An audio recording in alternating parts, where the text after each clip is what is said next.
The Isle of Wight Zoo is home to 18 tigers, making it one of the largest tiger sanctuaries in Europe.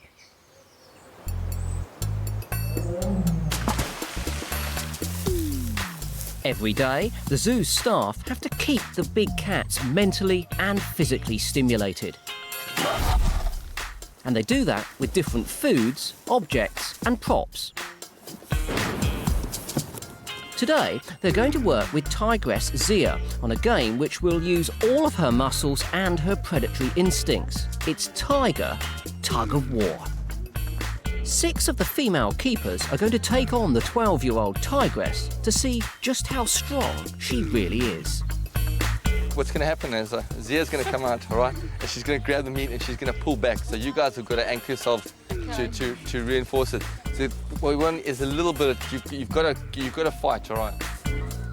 While the girls get prepared, Paul attaches some prey to the end of the tug-of-war rope, which should spark Zena's interest. These guys are damn strong, so Zena's going to come out. She's going to grab the meat. She might choose that. She might choose a leg, and then she's going to just pull back. Hopefully, we're going to get this type of reaction when she gets her mouth around it and she pulls.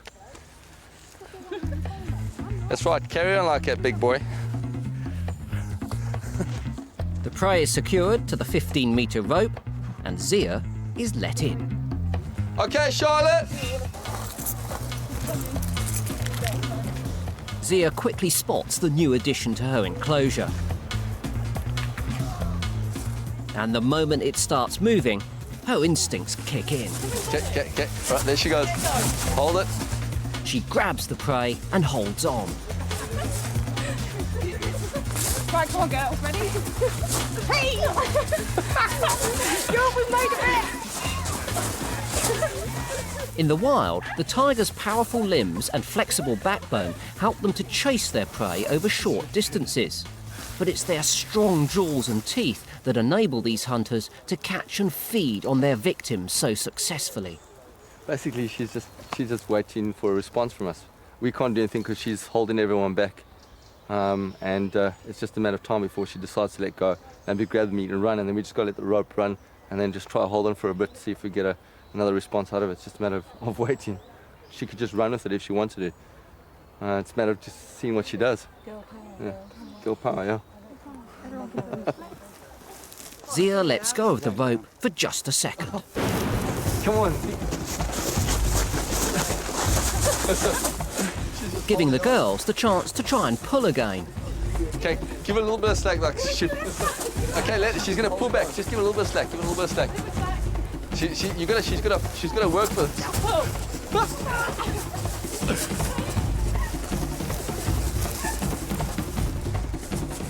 The 6 girls on the other end of the rope are simply no match for Zena's powerful jaws. Yeah, go give her more. Let her run with it a bit, and then you guys can pull. Okay, 1, 2, 3.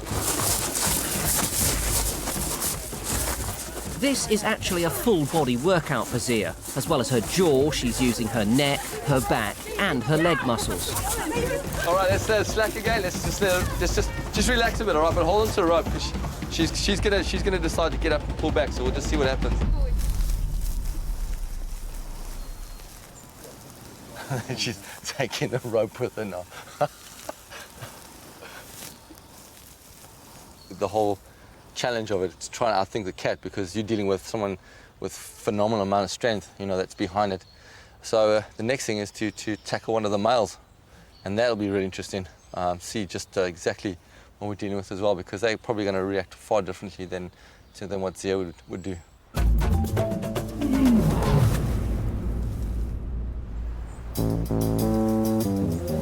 The Isle of Wight Zoo is best known for its big cats.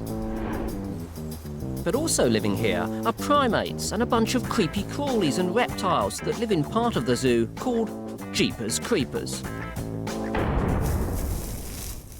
One of them is an elderly iguana, Ian. Put your tongue in.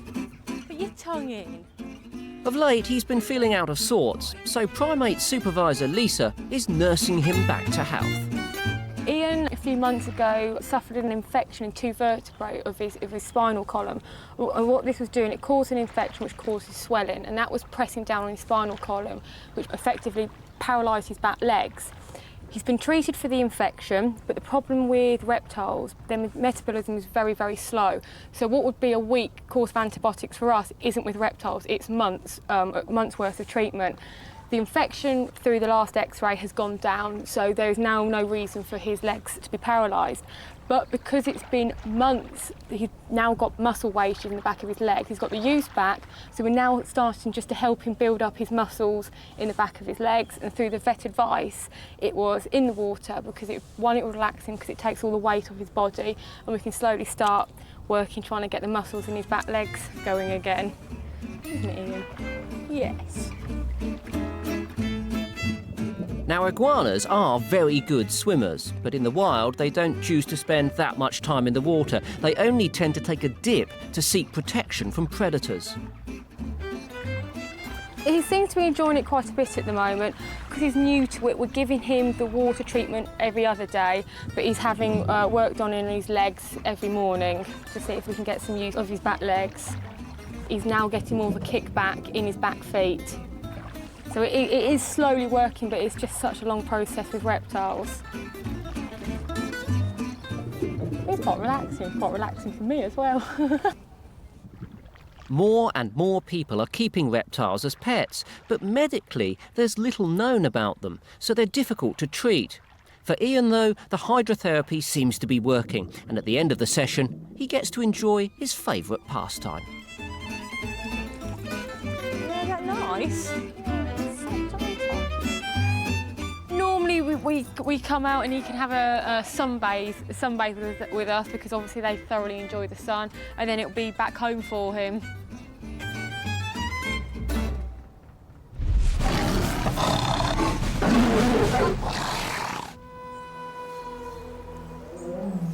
The zoo cares for 23 big cats, and the staff's main aim is to keep them healthy. But unfortunately, illness is inevitable. Tigers are extremely good at masking poor health, but the keepers noticed something wasn't quite right with 14-year-old Zena. There were no obvious symptoms, but she'd lost her spark. I take my hat off to the team, certainly for recognising that there was something amiss, because we just sense instinctively in our gut, she's just not Zena, she's not right. Vet Ian Green was called to examine her. Unfortunately, he found what could be a serious problem. I can feel a lump at the back end of her abdomen here. It's certainly at least, tangerine size, but, with other tissue around, but it could be bigger than that. Now, so that could be bladder tumour, but it could be something in somewhere like the cervix. The only way we're going to know is with exploratory surgery. Today, Ian is back to operate on Zena. It's a tense time for everyone. If she does have a tumour in her bladder, it could prove fatal.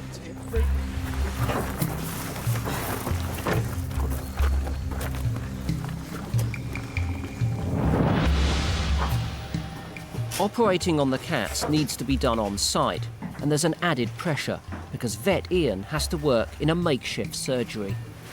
Ian's absolutely fantastic, and he approaches everything in his work very methodically, very sensibly. There's always a degree of calculated calm about the situation with Ian, but it is a big job for him, and not something he's going to take lightly.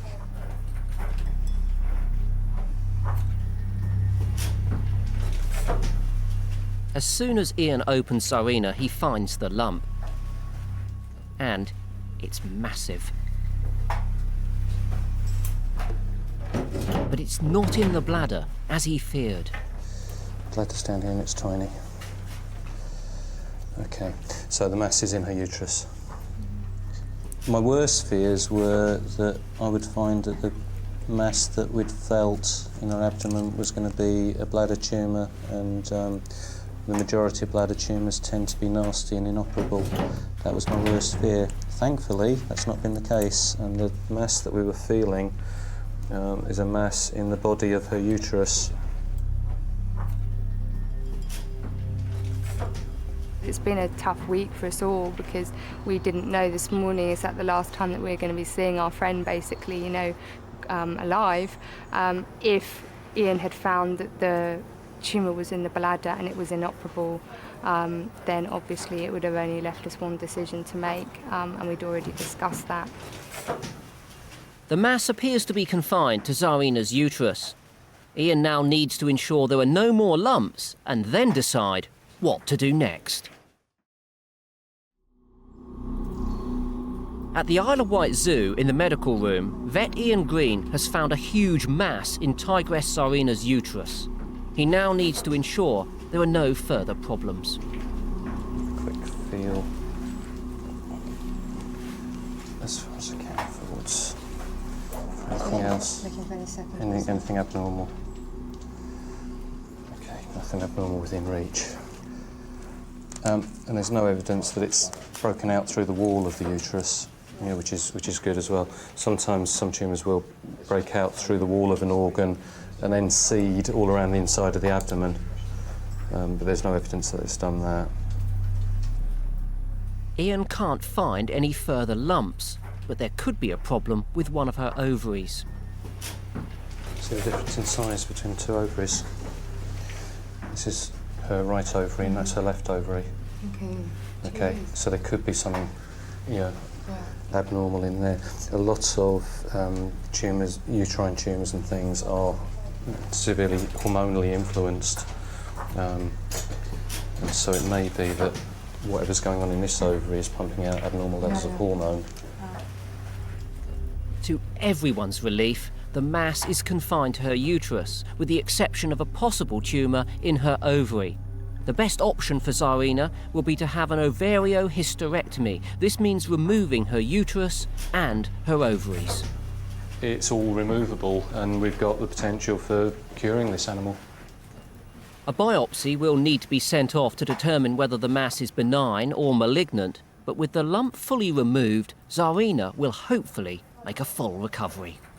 A tiger's not just a tiger, and everything that makes up Zarina is on that table basically, and we know what there is to lose. It's not just another tiger, it's Zarina, and Zarina to us is an individual, completely unique like every other tiger here. She's our friend at the end of the day and we love her to bits, so we're looking forward, we hope, keeping our fingers crossed, we're looking forward in the next month or so to seeing her back to her usual self, bossing everyone around and generally keeping everyone in check. So we're really hopeful that with the right aftercare that in a month's time we can report that everything's back to normal. Zarina's going to need at least 2 weeks of bed rest to allow the wound and herself to heal. And while she's on the road to recovery, across the park there's bad news for the zoo's newest addition. The baby mongoose lemur has sadly died.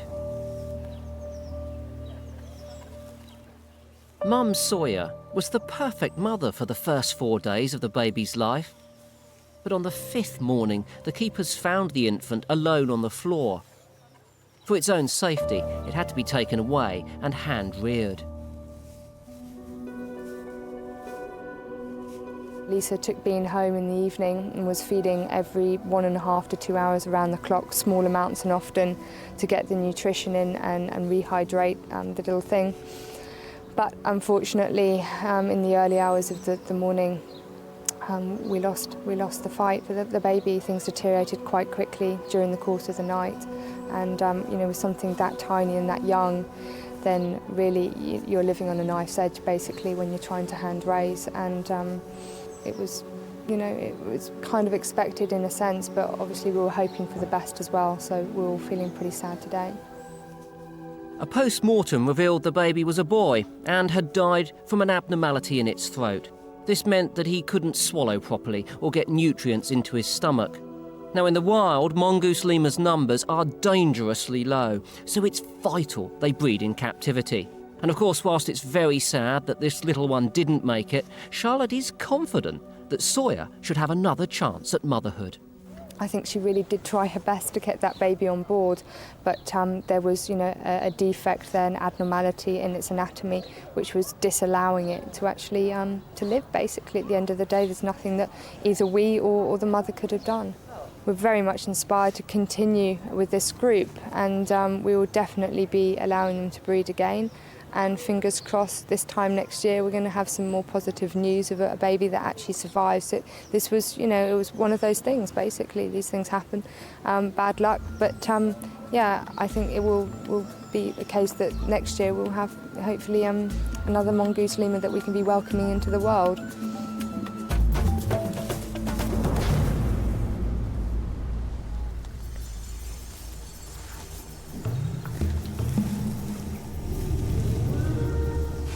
Tigers need to kill to eat. But in the wild, only around 1 in 20 of their attacks are successful. This, however, doesn't stop them from trying to catch their prey. But before a big cat attempts an attack, it will stalk its victim. It's an important behaviour for all of these types of animal, and something the zoo encourages.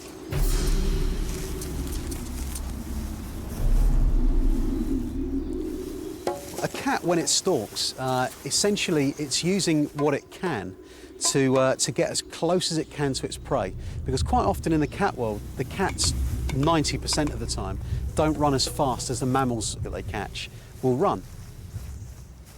Other predators might actually cause the animals to run and drop dead of a heart attack after 3 hours of running after it, like a lot of the canine species will. But cats don't. If they don't hit the prey within the first few metres, they'll give up because it's not worth expending the energy to catch a prey item that's going to run faster than you. So they really need to catch it in the first few seconds of the ambush exploding out onto the animal. Once the cat has caught its prey, it uses its powerful jaws and claws to keep hold of it, just like Sultan is doing. He's a large male. Now it's his turn for a game of tiger tug-of-war, with 7 of the keepers. Okay, let him go, let him go, let him go. Let go. Okay, pull.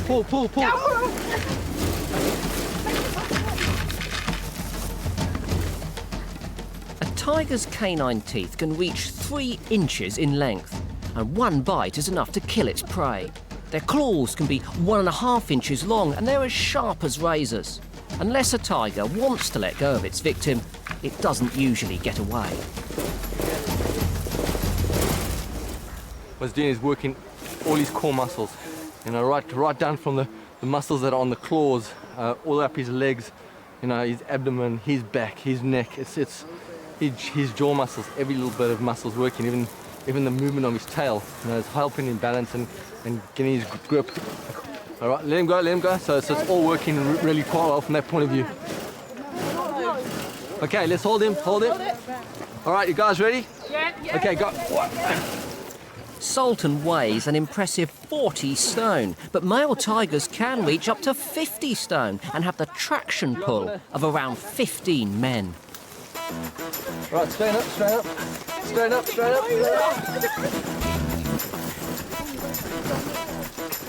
Okay, let it go. Let it just go. Give me a bit more slack. Okay, all right, hold, tug. This is a perfect way of encouraging Sultan's natural behaviour. He's worked hard for his prize, and he has no intention of letting it go.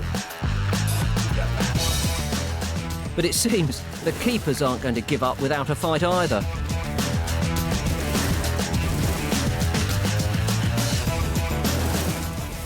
What he's doing now is probably what they would probably do if an animal starts slowing down, stops kicking and fighting. It's just his response to it. So he's holding on, and watch his tail flick as well. It's all sort of body language of how he's feeling. He's all hyped up and quite worked up about it. So it's quite cool. It's a bit of a game of cat and mouse, and we're the mouse, definitely. The keepers are simply no match for this big male. As well as being much stronger than the 7 people, Sultan has found another way to ensure that the ball stays with him. Oh, he's clever. Oh, yes, he's clever. What he's done is he's jammed the ball behind the one log, so he gives himself a nice point of leverage. So it's going to be really quite hard for us to get the ball out. So the best thing we could try and do, is if we give him as much slack as possible, and actually let's see if he actually releases the ball.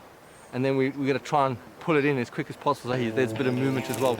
Sultan is getting tired, so the keepers make their move. All right, 1, 2, 3.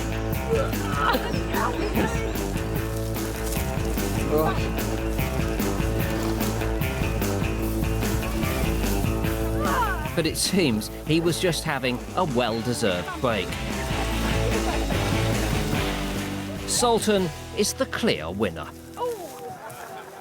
Yeah, that's his prize, and more so. So it's his reward at the end of the day. Off he goes with it, and we can give him a nice big supper tonight as well, because he's earned it. He's worked hard for it, so it just all works out really well for tigers in the end of the day. Yeah, feels like they've done a hard workout, and I just need to go and have some lunch myself.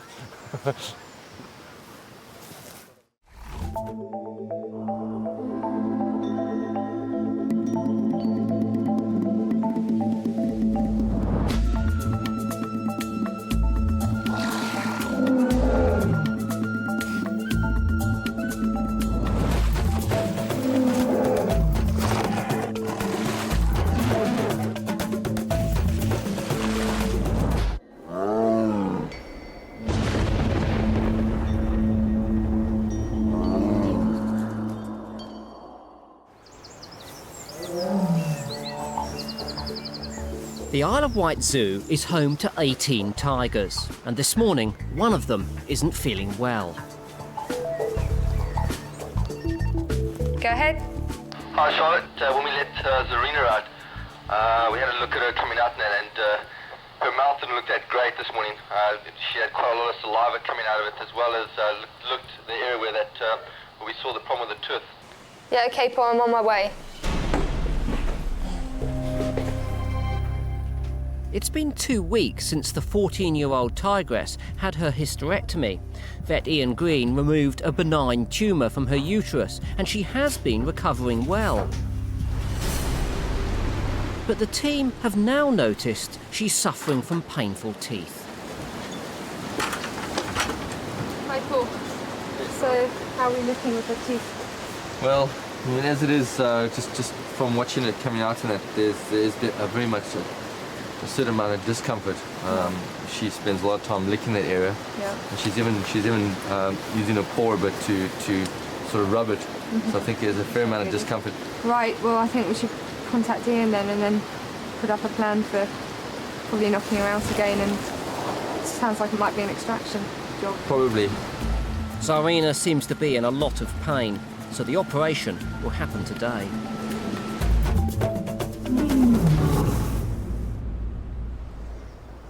At the other side of the zoo, they're encouraging natural behaviour from the park's only white tiger, Zena. The process is called enrichment, and it's something she hasn't experienced before. This is actually a boomer ball that's been converted into a bit of a rattle. What we've done is we've got a hard plastic ball inside. We've put lots of little stones in there, so it makes quite an interesting sound. And of course, we wrapped it up with fire hose. So the idea is that when the tiger gets hold of it, they've got an area to grip on it and to pull it around and play with it. 8 months ago, Zena had to have her right eye removed. She was in severe pain from a condition called glaucoma and a dislocated retina. She recovered better than anyone could have hoped, but last week the team discovered that the vision in her remaining eye was worse than expected. The pole PT didn't really work from that point of view, where we could actually get her to work her muscles and that, and to jump or to focus. So hopefully with something like this, we'll have a much different sort of comeback, a positive one, because she'll be able to see it visually. It is quite a lot larger. It's on the ground as well, so she'll be focused down, looking down for something, and it's going to be different. It's a different sort of article as well that she can play with.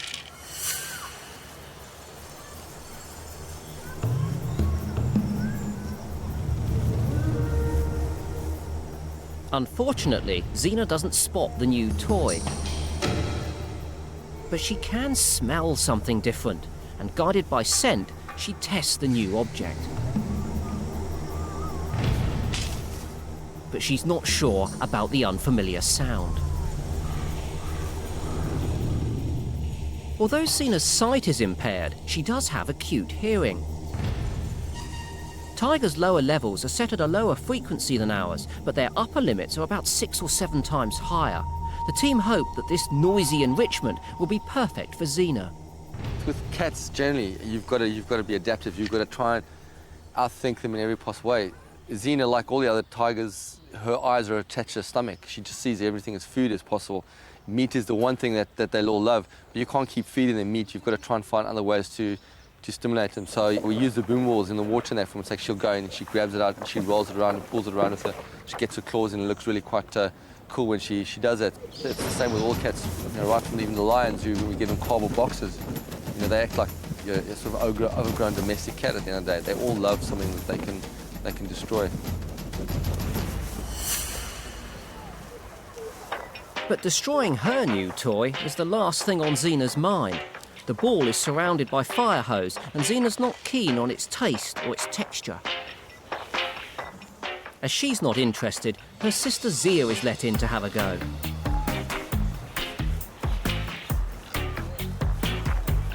Zia is slightly dominant over her sibling, so she makes her claim.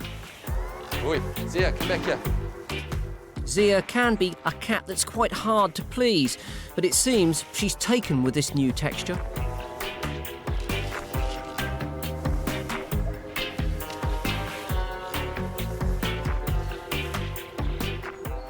The toy is now hers.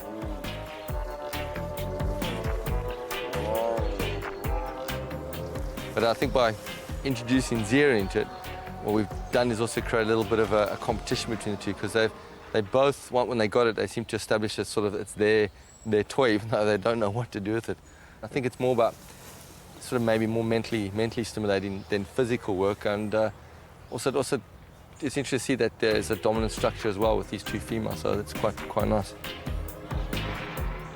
Every nook and cranny is tested and tasted, and Zia's had enough.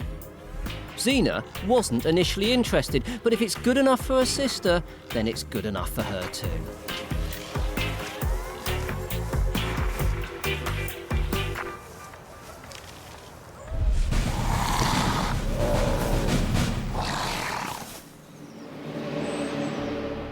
Back with Zarina, vet Ian Green is here to operate.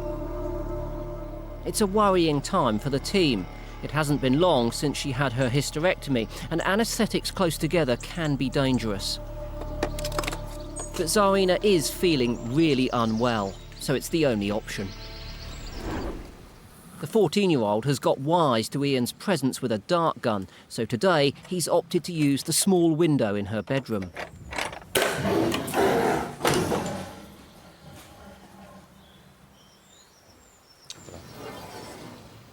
Ian uses a prod to make sure that Zarina is definitely asleep before they go in.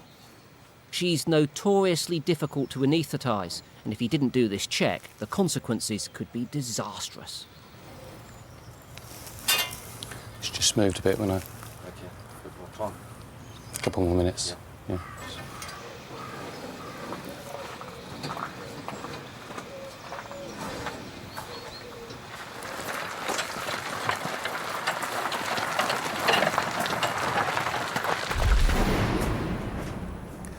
Yeah, that's loose.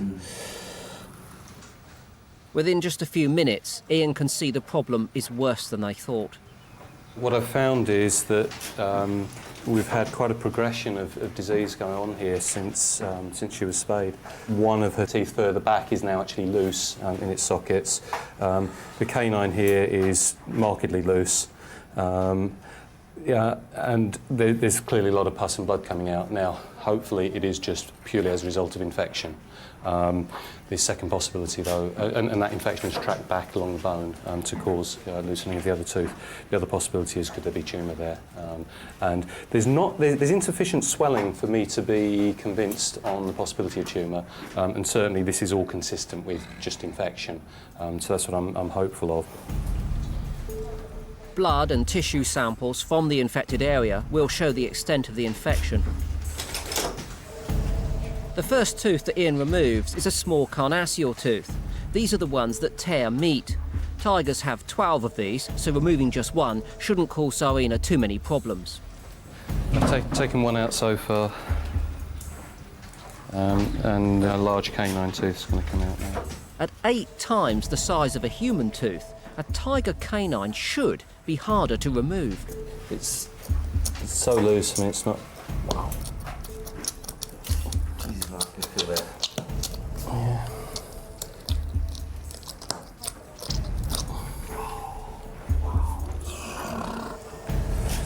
Okay. I'm going to want to send some of that tissue off. With the canine tooth pulled out, Keeper Paul can see something isn't right. Do you think in that flesh on the tooth, is that, do you think it's something to... I am concerned that that's a nasty tumour. I'm now 90% sure this is tumour. Oops. What's the chances of it not being... Sorry, not being malignant? Oh, 0. Yeah, if this is tumour, this is, you know, when you see the changes they've been, you know, just in the last 2 or 3 weeks.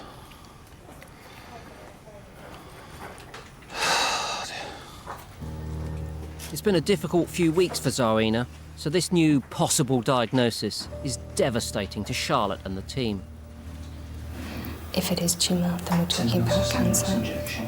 So, not what we wanted to find out. We have had a tiger with cancer in the mouth before. There's nothing that you can do. So it's another waiting game.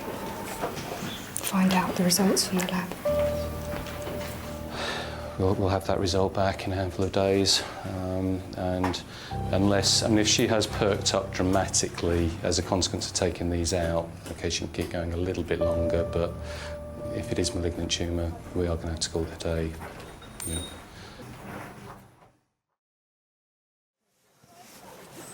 The keepers at the Isle of Wight Zoo have their work cut out creating imaginative ways to keep the big cats stimulated and healthy. Today, Helen is making what they call an enrichment that will hopefully excite the cats. The idea is a feeder log. Holes are drilled into a thick and sturdy piece of wood, and meat will be placed inside them. Big cats are destructive, so strong fire hose will be wrapped around the wood.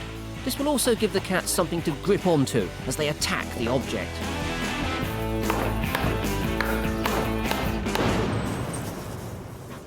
First up is Jaguar Chiquita. She immediately spots the log and attacks.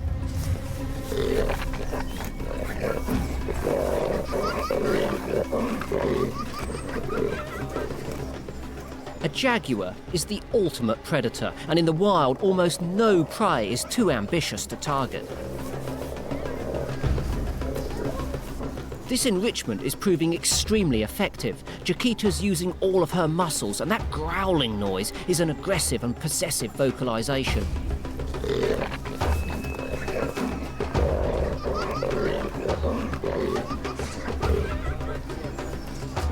She's letting everyone know that she's particularly excited and would fight to the death to keep hold of her prey. Across the way, 11-year-old male tiger Chandru is also getting his teeth into the same enrichment. And just like Chiquita, he's very excited by it.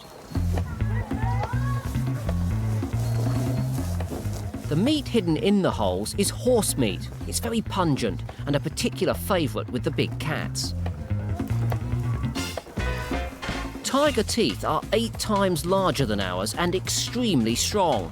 Chandru's powerful jaw and teeth are supporting his very large 45-stone frame. He's displaying typical tiger behaviour. In the wild, if they can't pull an animal down in one swipe, they'll grip onto a vulnerable area. Once their jaws lock, they'll hang there and calm down to restore their energy before they have another go.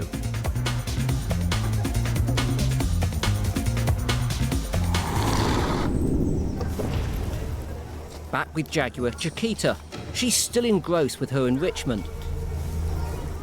The jaguar's jaws seem stronger than those of the other big cats, and Chiquita is using them to hold her entire body weight.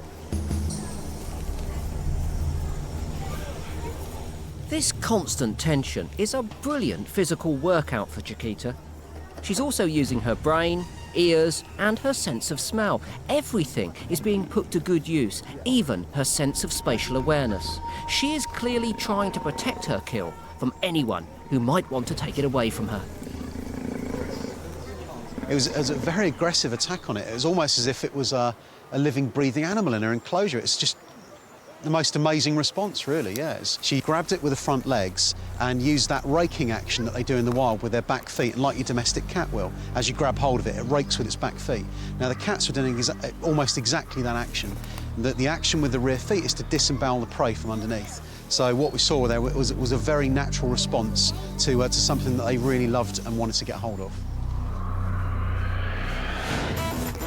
Chandru is still trying to kill his prey, and he's using fighting technique. You see, tigers fight by standing up on their back legs and holding their paws out on either side. A tiger's claw measures around 1.5 inches long, and it's as sharp as a razor blade. And this makes them a devastating predator. And once their claws sink in, unless they want to let go, there's no escape. Chandru put a lot of effort into nuking this. And the fire hose is a pretty strong material, and it's designed to hold a long lifetime. And he's done some serious work on it. And see, that's where the canine was in through it. So he had a really good time. Look at this, it's good damage.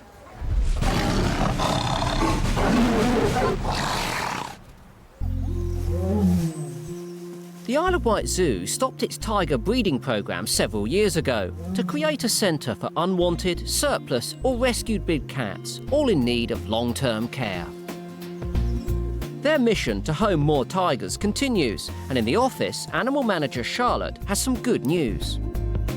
I'm looking at Rambo's card out of America, really. This is the final paperwork from Wildlife and Fisheries in America that say it's A-OK for Rambo to leave and come back to his roots, back to the UK. And we've been waiting a long time for this. Sadly, there are more tigers in captivity than remain in the wild. 11-year-old Rambo worked in the US as a performing animal for a few years. Then he was given temporary refuge in Florida. His full background is uncertain, so the team here are unsure what to expect. We don't know, what he's experienced in his past. We weren't there, we don't know. He's had experiences that we will never know about. We know that his living conditions have been far from ideal. Where he's living now, they've done their best to care for him in the right way, but we don't know, for example, when he was living in Texas, because he went to Texas to, play a role in sort of being a celebrity tiger, opening hotels and so forth. We don't know the conditions that were attached to that. We don't know how he was persuaded to do the work that he had to do. So we have got to take that all into consideration, be very, very calm and very careful with getting to know him, and try and just read between the lines. He can't tell us his story, so we've got to try and piece everything together a bit like a jigsaw and get as close to a true representation of the animal that we're looking after, character-wise, as possible. So it's a challenge we're all looking forward to. While Charlotte finalises the paperwork, Rambo's future home is being built, and it's almost finished. I'm sat in the new exhibit, which Rambo should be coming into when he's finished his quarantine. I am in the Isle of Wight Zoo. This could be India because it looks exactly like what I was sat on a year ago in India, and we have recreated it as closely as we can do, being its UK climate as well. It's got lots of bamboo that will take hold that he can hide in amongst. So quite a culture shock for him when he gets in here after 6 months. But hopefully he'll enjoy it, and we're not far off completion now. A few more weeks to go of hard work, and then it will settle down for a while and he'll be moving in. It's taken 6 months to build, and it's the third in the zoo's grand project to recreate 5 natural environments for the big cats. The other 2 enclosures have been designed around jungle and water themes. This new one, though, will appeal to the tigers in a different way. Tigers do like to get up, high off the ground and look down on their surroundings. So we've got the pile of rocks here you can see behind me, which goes up to sort of 6 metres in height, and with him standing on it, he'll be 7 metres up. So he'll be able to look over the whole zoo and the whole of the seafront here, and enjoy his views. At the moment, Rambo is living in a flat area, but this enclosure's design should improve his physical state. He'll be able to climb over the rocks, and he should put some muscle on, so I think that'll be much better for him. He'll be a much fitter cat after a while.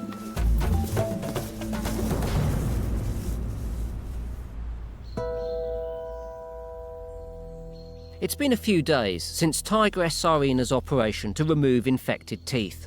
The concern was that the mass surrounding her canine tooth was cancerous. Sadly, the results showed that it was. She had an aggressive form of oral cancer. It's quite common in tigers, but it's not treatable. As difficult as it is for the keepers, they have to do what's best for the animal, and Zarina would have been in great pain, so the kindest thing was to put her to sleep. It's never ever easy, and it doesn't matter how many times you experience that, it doesn't get any easier at all, because it's every individual animal, then you've got a different and special relationship with that animal. When it comes to a close, obviously, there's a kind of a mourning period for that, really. So that's the harder end of the job. Zarina had lived at the park since she was 18 months old. I've never had a conversation with Zarina in the 14 years she was here, but I felt closer to her than to many people. She's been a handful, actually. She's been a handful, but she's been, a tiger that we've enjoyed every moment of, really. She's been a very outspoken member of the cat sanctuary and always held her own. It feels a little bit eerie, to be honest, without her here. Until recently, Zarina had been a healthy and active cat, but at 14, she was an older tiger. In the wild, 15 years, and that's it. She'd be a really old lady by then.